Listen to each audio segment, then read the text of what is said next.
है तो आज भी हमारे पास राम से बड़ा मॉडल और राम कथा से बड़ा कोई फॉर्मूला नहीं है साथियों।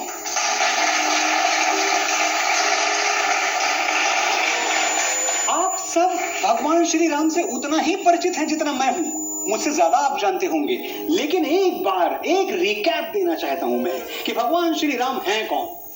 कौन है राम? राम वो पुत्र हैं जो पिता की एक बात पर सिंहासन त्याग कर वनवासी हो जाते हैं। राम वो पति हैं जो अपनी पत्नी को बचाने के लिए भालुओं और वानरों की सेना लेके इस ब्रह्मांड के सबसे शक्तिशाली असुर से टकरा जाते हैं। राम वो भाई हैं जो मूर्छित पड़े लक्ष्मण के सरहाने बैठकर मृत्यु को चुनौती दे देते हैं, आज या तो मेरा भाई आंखें खोलेगा या मैं भी अपनी आंखें मूंद के हमेशा के लिए यही सो जाऊंगा।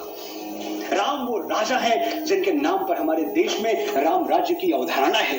मोहनदास करमचंद गांधी जैसा महान व्यक्तित्व, विराट व्यक्तित्व राम राज्य का स्वप्न देखता था। हमारे संविधान में श्री राम की छवि अंकित है और राम वो राष्ट्र प्रेमी हैं जिन्होंने अपने बाहुबल से जीती हुई लंका, जो कि इस दुनिया का सबसे शक्तिशाली सबसे वैभवशाली राज्य था और राम ने अपने बाहुबल से जीता था, उसको ठोकर मार दी क्योंकि मातृभूमि बुला रही थी।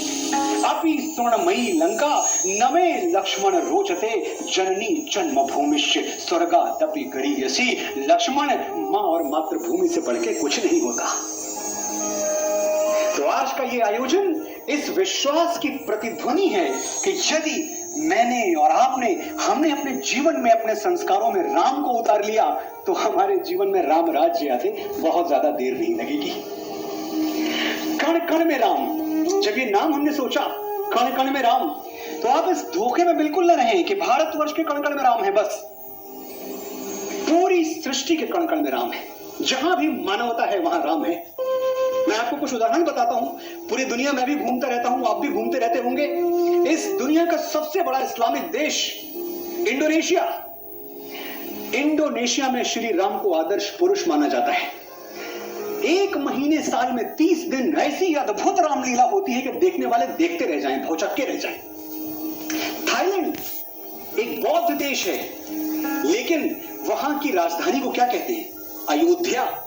वहां के राजा को क्या कहते हैं? Rama. Rama the 4th, Rama the 5th, Rama the 6th। इन दिनों रामा द 10th राज कर रहे हैं वहां। कभी आप थाई एयरवेज से फ्लाई करें, आपने किया होगा, तो थाई एयरवेज की सीट पर आप देखेंगे कि रामकथा के चित्र अंकित हैं, रामकथा की छवियां अंकित हैं। एक और इस्लामिक देश मलेशिया। मलेशिया में जो नेवी चीफ होता है उसको लक्ष्मण कहते हैं। पूरी दुनिया ने साथियों हमारे राम को अपना लिया, लेकिन हमें बहुत देर हो गई, बहुत टाइम लगा दिया हमने। कैकेयी ने श्री राम को सिर्फ 14 वर्ष का वनवास दिया था, सिर्फ 14 वर्ष, और हमने 500 साल राम को निर्वासित रखा है। 500 साल। लेकिन संघर्ष राम की नियति है। मैं जब राम कथा पढ़ता हूं तो मुझे लगता है ये सब भी राम की लीला ही थी। वो चाहते थे निर्वासित होना क्योंकि हमें संदेश देना था, और जन्म के साथ ही राम ने हमें एक संदेश दे दिया था। आप में से कोई ऐसा नहीं है जो ये ना जानता हो कि राम का जन्म कब हुआ था। चैत्र मास की 9वीं तिथि थी, हम सबको पता है, लेकिन बहुत कम लोग ये जानते हैं कि जन्म किस समय पे हुआ था।